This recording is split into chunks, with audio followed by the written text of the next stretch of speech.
Page one of today's New York Times speculates about a possible image makeover. She's Barack's greatest. Last week's New York Times report that Michelle Obama is undergoing efforts to soften her image set the political world abuzz. Criticized Michelle Obama's political image makeover. The story made sense. Her husband's opponents have cast Mrs. Obama as extreme and unpatriotic, attacking her for this statement she made in February at a Wisconsin rally. Let me tell you something.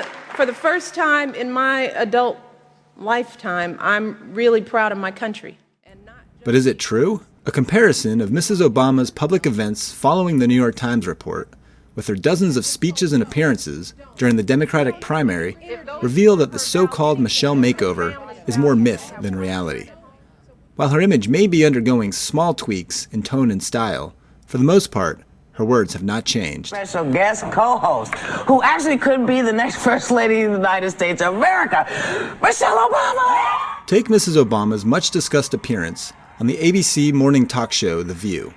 Pundits saw it as a calculated move by Obama to combat her negatives in a relatively friendly environment. The interview was mostly positive, as Mrs. Obama and her co-hosts talked about the potential First Lady's life story. I'm a girl that grew up on the south side of Chicago. My father was a working class guy who worked a shift all his life. And because of his hard work, he sent not just me, but my brother to Princeton. You have two daughters. You have Sasha, you have Malia, 7 and 9, and they will be the youngest kids since the Kennedys in the White House. You guys Not exactly meet the press, but the opportunity to talk at length about herself was nothing new to Michelle Obama. Her words were nearly identical to the stump speech she's been giving all over the country since the election began. I grew up in a working class family on the south side of Chicago. My father was a stationary fire, a city worker all of his life, blue collar shift worker. I've talked about this all over the country. I grew up on the south side of Chicago, working class community. Nor was her View appearance her first under less than hostile conditions. It must be very weird, though, to walk around. It's surreal, right? Yeah. To see your husband's head on a T-shirt. Can you even remember the last time you had a date night? What's your song? Do you guys have a song? The Mrs. Obama's guest appearance on The View was good for her image, may have just been an ancillary benefit. The real reason likely has less to do with the show's format than with its audience. Women, specifically Hillary Clinton supporters, many of whom polls show are still upset over the bruising Democratic primary.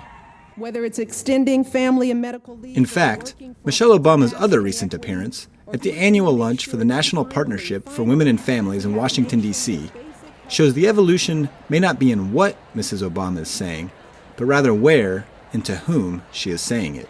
In front of an audience of mostly women, Mrs. Obama spoke of her and her husband's commitment to family and workers' rights initiatives.